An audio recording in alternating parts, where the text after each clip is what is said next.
হোলি শুধু রং নয়, আত্মার জাগরণ। আজ তুমি রং খেলবে, কিন্তু বলো তো, তোমার মন কি রঙিন? হোলি মানে শুধু আবির নয়, হোলি মানে ভিতরের অন্ধকার পোড়ানো। যেমন ভক্ত প্রহ্লাদ আগুনের মাঝেও ভগবানের নাম ছাড়েননি, তেমনি আমাদের জীবনেও অন্যায়, অপমান, অবিচার সবকিছুর মাঝেও বিশ্বাস ধরে রাখতে হয়। হোলিকা দহন আমাদের শেখায় অহংকার শেষ হয়, ভক্তি টিকে থাকে। আর রঙের উৎসব, এটা আমাদের মনে করিয়ে দেয় বৃন্দাবনের সেই লীলা, যেখানে ভালোবাসা ছিল অহংকারহীন, সম্পর্ক ছিল স্বার্থহীন। আজ আমরা একে অপরকে রং লাগাই, কিন্তু সত্যিকারের হোলি তখনই হবে যখন তুমি ক্ষমার রং লাগাবে, অহংকার ধুয়ে ফেলবে, হিংসা পুড়িয়ে ফেলবে। হোলি আমাদের তিনটি শিক্ষা দেয়।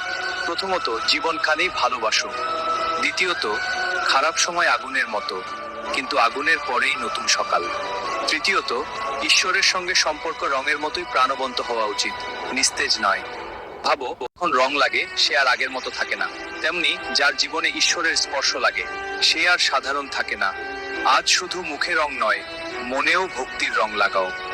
এই হোলিতে প্রতিজ্ঞা করো, অহংকার পূর্বে, বিশ্বাস জ্বলবে না, ঈর্ষা যাবে, প্রেম থাকবে।